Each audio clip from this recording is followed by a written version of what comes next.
A palavra diz assim, 1 Samuel 17, vamos ler a partir do verso 20. Não vamos ler todo o capítulo, mas vamos ler a partir do verso 20, algo precioso que diz assim: levantando-se de madrugada, Davi deixou o rebanho com outro pastor. Pegou a carga e partiu, conforme Jessé lhe havia ordenado. Chegou ao acampamento na hora em que, com o grito de batalha, o exército estava saindo para suas posições de combate.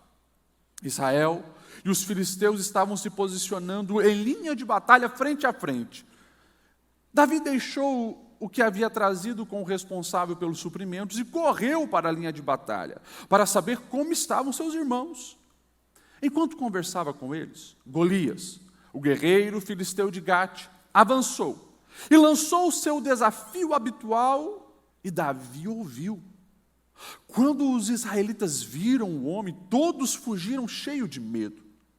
Os israelitas diziam entre si: vocês viram aquele homem? Ele veio nos desafiar, veio desafiar Israel. O rei dará grandes riquezas a quem o vencer. Também lhe dará sua filha em casamento e isentará de imposto em Israel a família do seu pai.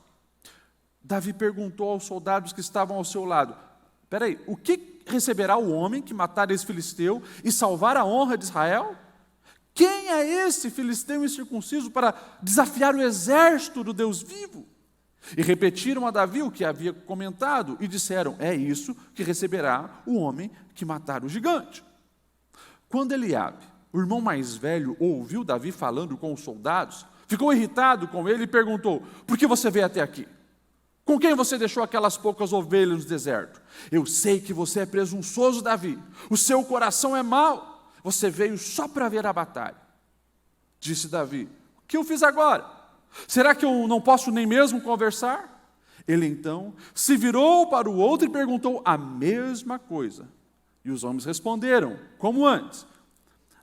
As palavras de Davi chegaram aos ouvidos de Saul, que o mandou chamar. Para finalizar, verso 32. Davi disse a Saul: ninguém deve ficar com o coração abatido por causa desse filisteu. O teu servo irá e lutará com ele. Amém?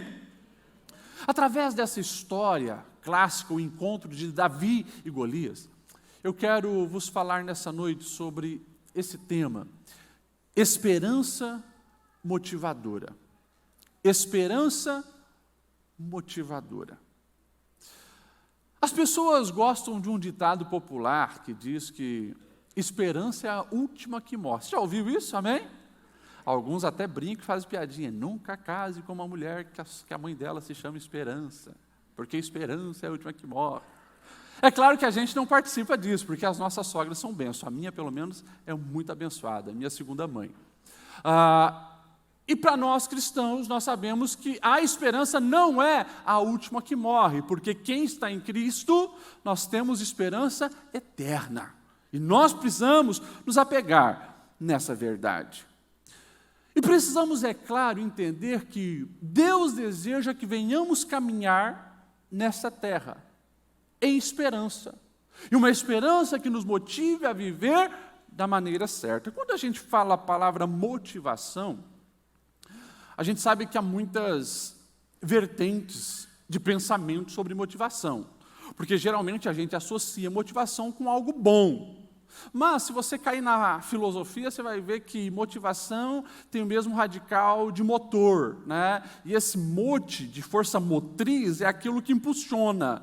Na verdade, segundo alguns filósofos, todos têm motivação. Alguns têm motivação para dormir demais, outros motivação para não fazer nada, mas todos têm motivação para alguma coisa. E nós precisamos ter motivação para aquilo que Deus deseja realizar na nossa vida.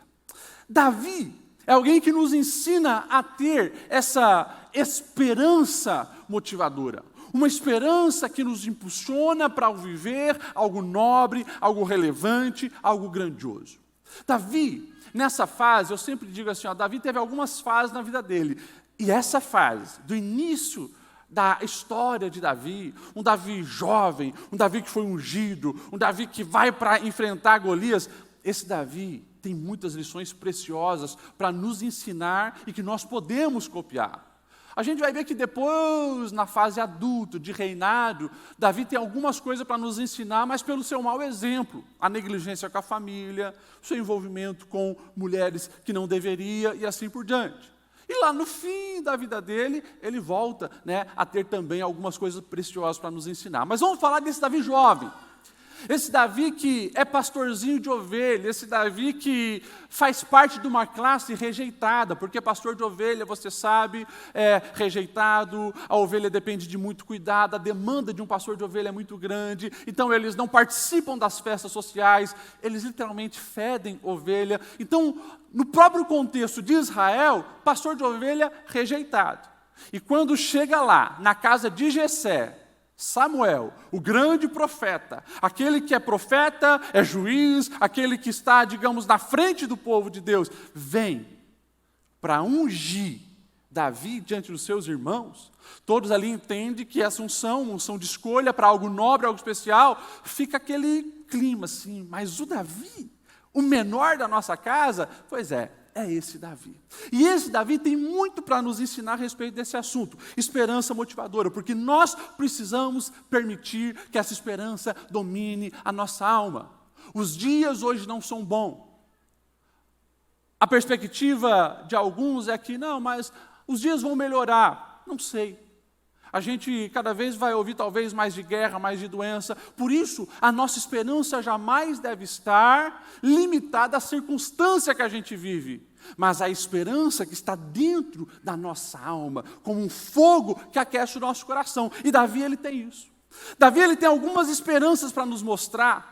E essa esperança motivadora na vida de Davi revela alguns aspectos da sua vida que nós precisamos copiar. Primeiro, esperança para cumprir bem o seu papel e colaborar com quem precisa. O verso 20 que nós lemos, eu acho precioso, porque diz assim: levantando-se de madrugada, Davi deixou o rebanho com outro pastor, jovem responsável, pegou a carga e partiu conforme Jessé, o pai, lhe havia ordenado.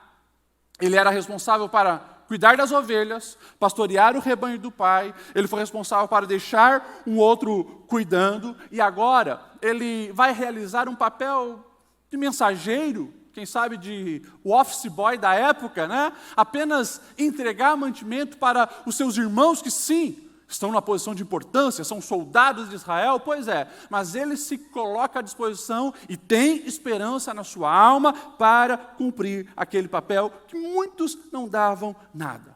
É interessante, porque ele não era um soldado, ele ainda era o menor dos irmãos, tinha 4 outros homens, porque Jessé tinha 8 filhos.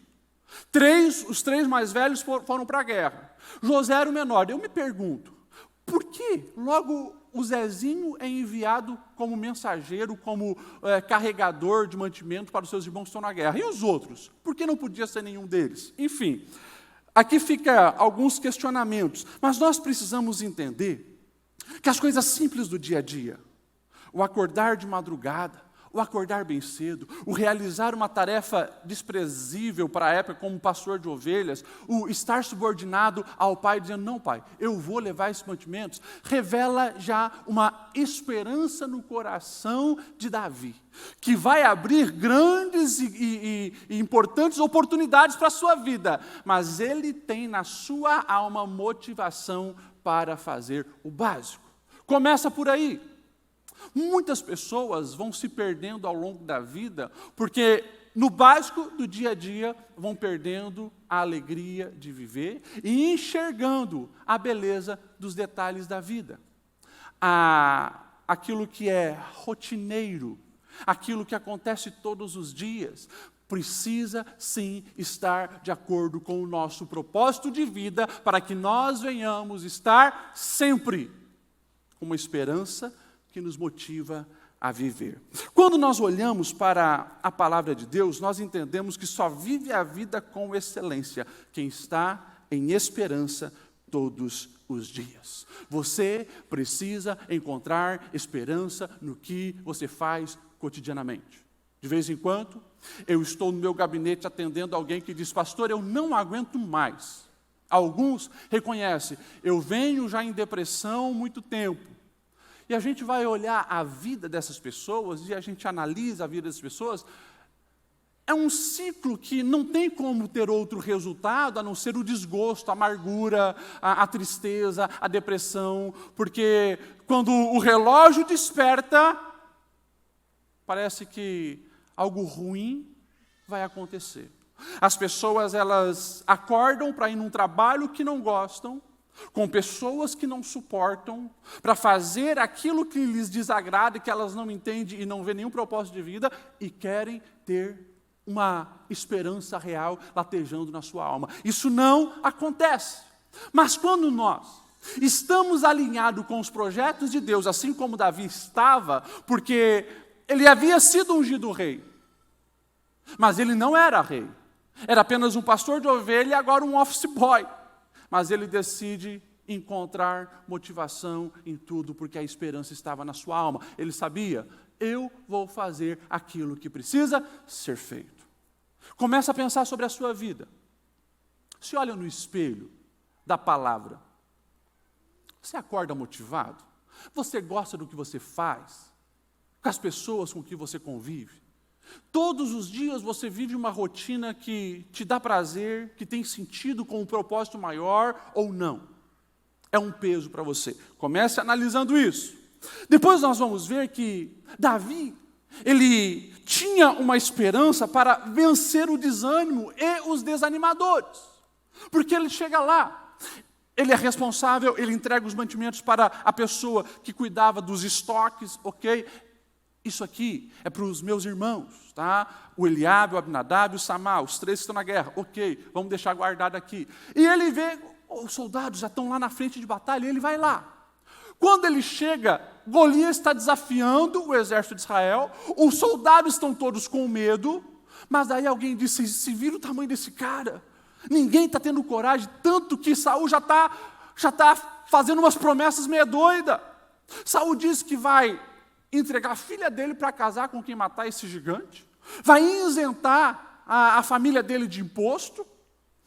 Se você observar o capítulo que nós lemos, Davi ele pergunta de novo, como é que é? Me explica melhor o que vai acontecer. Porque ele estava vendo ali, claro, oportunidades. Quando o irmão mais velho dele, irmão de sangue, vê que ele está ali conversando com a galera, interessado nas recompensas do rei, o irmão dele vai dizer assim, olha o verso 28 que a gente leu. Por que você veio até aqui, Davi? Com quem deixou as poucas ovelhas no deserto? Eu sei que você é presunçoso, o seu coração é mau, e você veio para ver a batalha. Interessante. Davi ele vai dizer, não posso conversar com as pessoas? E não fica dando trela para o seu irmão que queria envenenar a sua alma. E o texto vai dizer que ele volta de novo para perguntar, me explica melhor, o que vão dar para quem vencer esse gigante? Escute bem, presta atenção nisso aqui. Se tem uma habilidade que nós precisamos desenvolver nos nossos dias, é essa habilidade de não perder a esperança quando o nosso contexto está vivenciando o desânimo. E nós precisamos entender que aqueles que vivem o desânimo vão também tentar nos desanimar. E nós precisamos ter esperança para vencer tudo isso. Davi é aquele que ele tem motivação para superar e não permitir que essas palavras entrem na sua alma e os prejudiquem. Vamos olhar o contexto. Fazia já mais ou menos 40 dias que o gigante estava desafiando, ninguém se manifestava. O irmão Eliabe era o mais velho. Quando Samuel chega na casa dele, quem sabe a expectativa não só do pai, mas dele também era, não, eu vou ser ungido, e é o menor que é ungido. Aqui a gente começa a perceber que, geralmente, aqueles que mais vão criticar aonde você está, eram os que almejavam estar aonde você está. Aqueles que vão criticar a beleza da sua família são aqueles que tentaram construir uma família e se frustraram. Aqueles que vão falar mal contra aquilo que você tem realizado de excelência na tua empresa são aqueles que almejavam e não conseguiram estar aonde você está. Mas a pergunta é, você vai permitir que a perseguição, as palavras e a língua maligna deles prejudique e derrube a sua esperança? Você precisa entender que a sua alegria, a sua paz, a sua motivação vai incomodar aqueles que já perderam tudo isso. E é interessante, porque daí chega aos ouvidos de Saul, que tinha um jovenzinho lá que topou em desafiar o gigante. Até Saul não colocou crédito e acreditou no potencial de Davi, porque o texto diz assim no verso 32 e 33. Davi disse a Saul: ninguém deve ficar com o coração abatido por causa deste filisteu. O teu servo irá e lutará com ele. Respondeu Saul: você não tem condições. Olha a resposta do rei: você não tem condições de lutar contra esse filisteu. Você é apenas um rapazinho. Ele é um guerreiro desde a sua mocidade. Uma vez eu já preguei sobre esse assunto, e eu quero lembrar você, as palavras que você permite entrar para o seu coração resultam no teu sucesso ou no teu fracasso. A pastora Aguiar já pregou sobre isso também, sobre nós ouvirmos a voz do bom pastor. E nós, como ovelha, precisamos conhecer a voz do bom pastor. Quando Davi ouve isso de Saul, você é apenas um rapazinho, ele um soldado de guerra, você não tem capacidade, ele é muito potencial nas artes bélicas. Sabe qual é a resposta de Davi? Você acha que Davi abaixou a cabeça? Você acha que Davi disse, tadinho de mim, coitadinho de mim? Não, ele tem uma esperança motivadora. Daí ele começa a se lembrar do que ele já venceu, do que ele já superou, dos perrengues da vida que ele já passou. Daí ele diz assim, escuta, rei, me permite falar uma coisa para você. Eu estava cuidando das ovelhas lá do meu pai. De repente chegou um urso. Eu fui para cima dele, não permiti que ele pegasse uma ovelha sequer. E tem mais. Um outro momento chegou um leão. Eu fui para cima do leão, o matei, e ele não pôde com as minhas ovelhas. E tem mais. Eu amo o verso 37. O Senhor que me livrou das garras do leão e das garras do urso, me livrará das mãos desse filisteu. Entenda. Quando você faz uma leitura do teu passado e você olha as dificuldades que você já superou, isso não pode te causar trauma.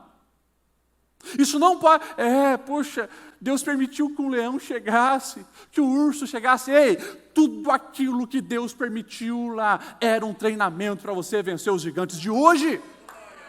Você precisa entender isso, mas só consegue se você está ligado nessa fonte de esperança, porque essa esperança que vem de Deus vai te motivar. Olhe para o teu passado, as dificuldades que você já passou.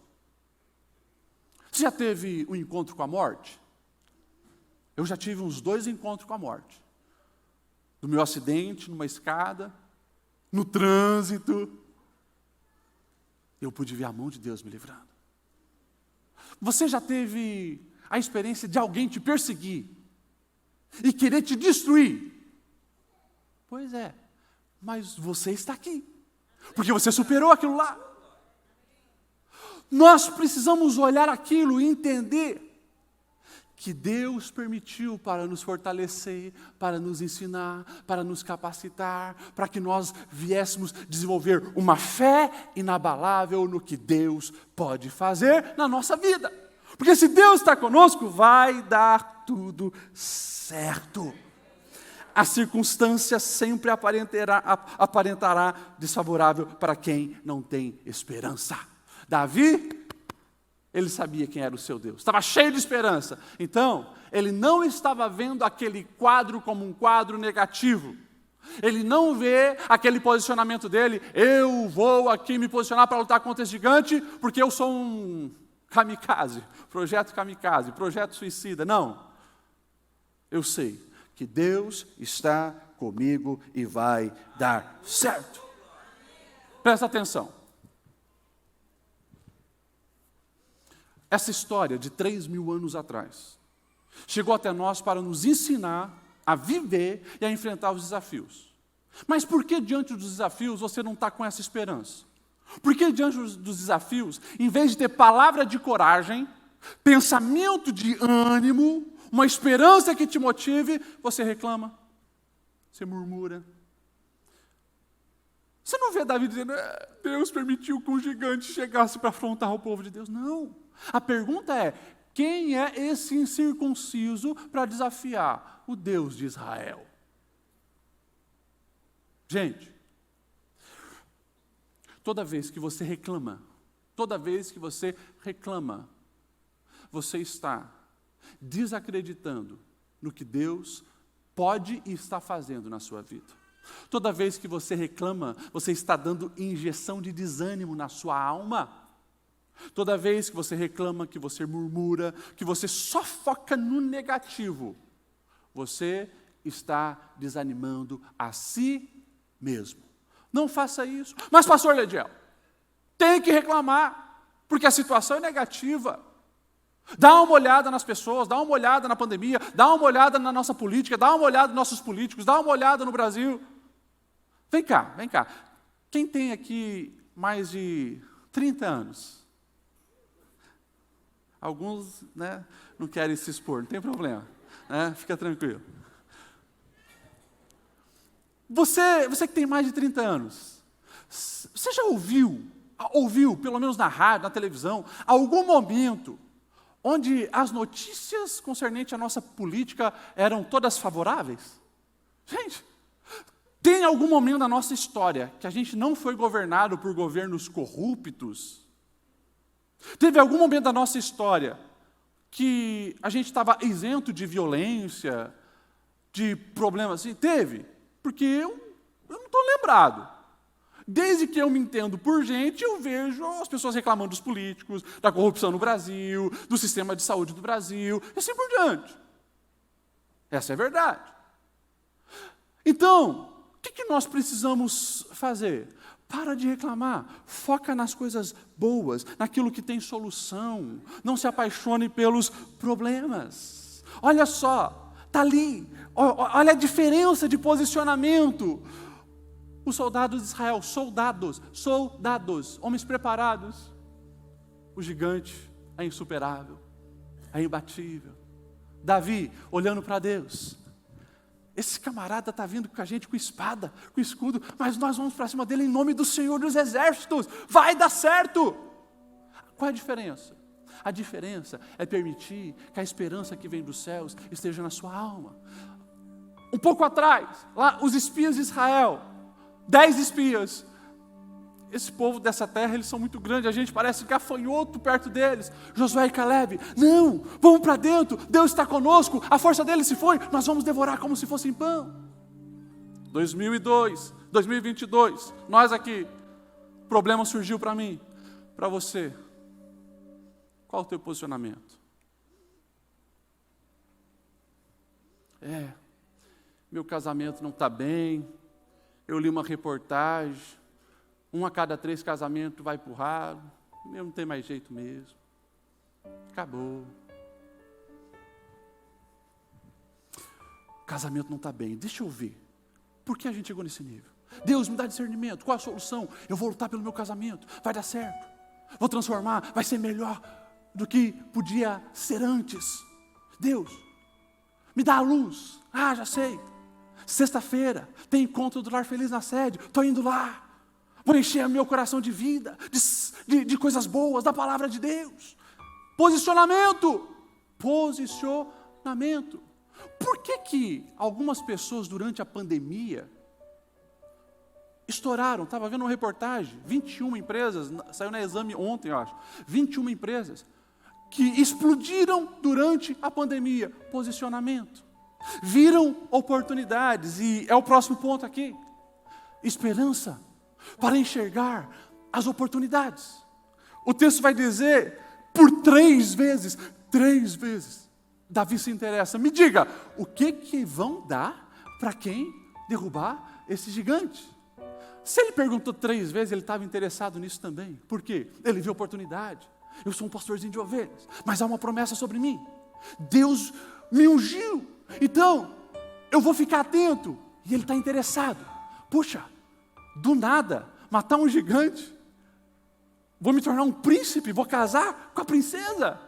Não vou precisar pagar impostos, a minha vida vai mudar. Viu na crise oportunidades. Aquilo que tirava o ânimo, a alegria, a esperança do exército inteiro, para Davi, foi motivação para ele ir para dentro e vencer aquele gigante. Nós precisamos olhar para essa realidade e enxergar oportunidades também nos dias de caos. A humanidade está aí, sem esperança. Reclama-se de tudo, vive uma vida sem perspectiva do futuro, mas nós somos o povo de Deus. Nós sabemos que sim, enfrentaremos gigantes, adversidades, problemas, mas o nosso final é maravilhoso. Não porque somos bons, mas porque temos Ele, o Senhor, a fonte da nossa esperança. Olha para as crises com o olhar de oportunidade. Davi, ele estava fazendo planos nas costas daquele gigante, fazendo planos em meio à adversidade. E você? E você? 2 anos de pandemia. Hoje eu conversava com alguém que disse: pastor, algumas pessoas estão saindo de casa agora, 2 anos e pouco depois. Falei, gente, que loucura. O que essa pessoa ficou fazendo 2 anos dentro de casa? Podia ter feito uma faculdade online, cursos, lido centenas e centenas de livros, não sei se fez.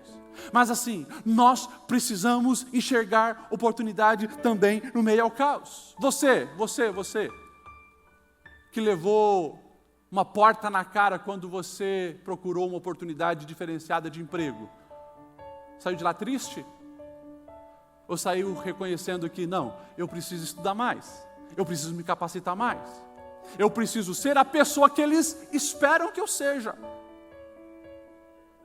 Se fecharam a porta na tua cara, isso apenas precisa te mostrar que ainda há muito para você crescer. E tem espaço para isso. As empresas, por exemplo, de computação, de TI, de Blumenau, estão clamando por gente para se capacitar na área. Estão dando curso para jovens que se interessam. Está faltando gente no mercado. E tem gente que passa o dia assistindo série no Netflix, maratonando, e reclamando, não tem emprego, ninguém dá uma oportunidade. Ei, volte a estudar, volte a sonhar. Aquilo que você parou, recomece. Você que sonhou com empreender algo, volte a sonhar, enxergue as oportunidades. Um celular na mão tem um universo de oportunidade para você aprender o que você quiser. Tem esperança, enxergue as oportunidades. Pastor, tudo que você fala é muito bonito, mas eu já fracassei na vida. Que bom, isso mostra que você é gente. Gente como eu e como você. Ou você acha que eu nunca fracassei? Pastor Aguiar, qualquer pastor, você acha que nunca fracassou? Você já parou para pensar quantas vezes aquele cara que abençoa a gente no louvor, chamado Nazareno Júnior, quantas vezes ele fracassou? Quantas notas erradas ele já tocou, principalmente no começo? Quantas vezes o dedo doeu e ele pensou em desanimar? Não é verdade, Nasa? Por quê? Porque todo músico é assim. Eu falei com ele antes, não, eu sei, todo músico é assim. Mas ele decidiu, fracassei, mas vou continuar. Porque o fracassado não é quem fracassa uma vez, fracassado é aquele que parou e nunca mais tentou. Esse é o fracassado, aquele que fracassa, mas tenta de novo, fracassa e tenta de novo, até conseguir, é a pessoa de sucesso. Alguém já dizia, alguém de sucesso é um fracassado que nunca desistiu. É assim, precisamos sempre tentar. É um filho pródigo reconhecendo, vacilei, errei, fracassei na minha decisão, mas eu vou corrigir isso, vou voltar para casa do meu pai, dizer, pai, me perdoa, eu fiz besteira, me aceita de novo como seu filho. Todos nós vamos fracassar em alguma área, mas entenda que todos os erros são excelentes professores para nos ensinar a melhorar. Não permita que os erros que você cometeu sirvam como algo que machuque a sua alma, como que um espeto que fere o seu coração. Não. Olhe com um olhar diferente. Alguém já dizia que os erros sejam nossos professores e não os nossos coveiros. Não permita que o seu sonho morra e seja enterrado e sepultado, mas aprenda com ele e viva uma vida diferenciada, corrigindo os erros. Depois, nós vamos ver aqui que Davi, ele tem esperança para fazer a diferença. A continuação do texto, lá no verso 48 a 50, vai dizer assim: quando o filisteu começou a vir na direção de Davi, este correu para a linha de batalha para enfrentá-lo.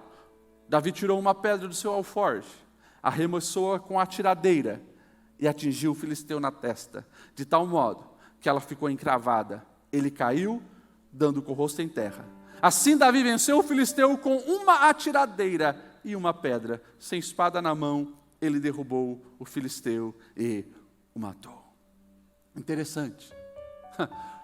Enquanto todos do exército de Israel estavam dizendo: é impossível, não tem como vencer esse gigante, é impossível derrotá-lo, acabou para a gente, nós vamos nos tornar escravos dos filisteus. Davi se enche de ânimo, busca esperança em Deus, vai para cima do gigante e faz acontecer aquilo que os outros afirmavam ser impossível. Esperança para fazer a diferença. Você precisa ter essa esperança na sua alma, porque alguém está dizendo para você: é impossível reverter a situação financeira que você está. Não é. Faça as coisas certas, aprenda com o erro, se enche da esperança que vem de Deus, obedeça a palavra, confia no Senhor, vai dar certo. É impossível reverter a situação da minha família, pastor Lediel. Os meus filhos estão perdidos já no vício. É possível. Vai ali no CTV, você vai encontrar muitas histórias de superação, pessoas que estavam presas no vício, mas foram libertos quando escolheram encher-se de esperança. É possível. Uma vez, eu era adolescente e ouvi uma história, você provavelmente já ouviu. Na Gatolândia, colocaram um balde com leite bem elevado. Quem conseguisse entrar naquele balde, teria leite para o resto do ano de graça. E os gatos foram tentando. Os mais fortes foram primeiro. Aqueles gatos malhadão, exuberantes, atléticos. E ninguém conseguiu. Mas de repente, um gato conseguiu. E todos ficaram admirados, porque era um gato jovem, que ninguém conhecia, e foram entrevistar a mãe daquele gatinho e perguntaram como que ele conseguiu chegar lá em cima, sendo que os nossos gatos mais atléticos não conseguiram. E ela respondeu: olha, eu não sei, mas eu acredito porque ele é surdo. Enquanto os fortões aqui não conseguiram falar o que ninguém ia conseguir, ele fez. Ele fez. Ou como uma outra história, que eu conto para os meus filhos todo dia, uma história à noite, né? Tem muitas histórias. De uma sexta-feira, numa sala de aula, aquele jovem cochilou, dormiu, babou. Sei que você nunca fez isso na escola nem na faculdade, né? Quando ele acordou, todo mundo já tinha ido embora, né? E ele viu que tinha um exercício de matemática no quadro. Ele copiou, assustado, e foi para casa. Passou o final de semana inteiro quebrando a cabeça para resolver aquele exercício. E daí chegou na segunda-feira, entregou a folha para o professor. Professor, está aqui a minha tarefa. Mas que tarefa? Eu não dei tarefa para ninguém. Não deu tarefa. Estava no quadro, eu cochilei, mas quando eu acordei... Não, aquele lá era um modelo de dos problemas matemáticos que em todos os séculos que já passaram, ninguém conseguiu resolver. Não, mas está aqui, eu resolvi. O professor leu, ele tinha conseguido resolver. Por quê? Não sabia que era impossível, foi lá e fez. O que é isso? Encheu-se de uma esperança, acreditando que era possível. Diante dos desafios da vida, muitas vezes é assim. Os frustrados, que não conseguiram, não tenta. não vai dar. É besteira, você não vai encontrar um amor na vida. Olha só para mim, eu já me decepcionei tanto, para com isso, para de tentar. Né? Você não vai conseguir sucesso profissional, para com isso. O mundo hoje está muito difícil. Mas alguém que não está ouvindo essas palavras negativas, vai em frente, cheio de esperança, e consegue realizar. Nós precisamos encher-nos de esperança que nos motive a vencer. Por fim, nós precisamos encher de esperança, assim como Davi, para acreditar em pessoas e construir relacionamentos. Não, pastor Lediel, você não vai falar sobre isso. Logo, com o exemplo de Davi. Porque Davi sai desse quadro como herói nacional em Israel. Eles perseguem os filisteus, os matam. Alguns dias depois estão voltando para casa. E de repente, as mulheres que sempre iam receber os soldados, nas ruas que estavam próximas da cidade, começaram a gritar: Saul matou 1000! E o rei Saul, sou eu. Mas de repente uma outra frase vem atrás: mas Davi matou 10 milhares. Hã?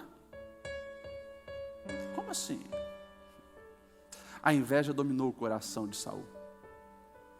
Ele não cumpre a sua promessa de dar sua filha em casamento. Dá para um outro, que era a filha mais velha, Merabi. Ele começa a alimentar um ciúme de Davi. E como você sabe, o ciúme cega. Ciúme cega. Em qualquer instância. Seja numa empresa, entre colegas de trabalho, seja em relacionamentos de amizade e principalmente relacionamento conjugal. Cega.